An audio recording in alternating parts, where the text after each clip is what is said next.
керемет хабар. Осы хабарламаның астына бір емес ондаған лайк бассаңыз, оған тұрарлық.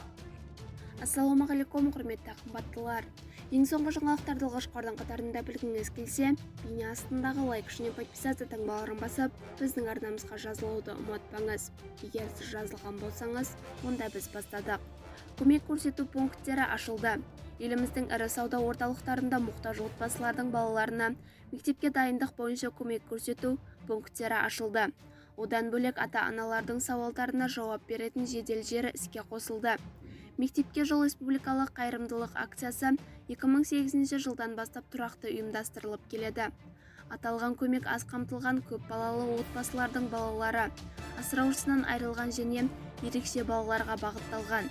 Одан бөлек аталған санаттағы балалар жалпыға бірдей білім беру қорынан да қаржылай көмек алып келеді, деді оқу ағарту вице-министрі Еділ Оспан.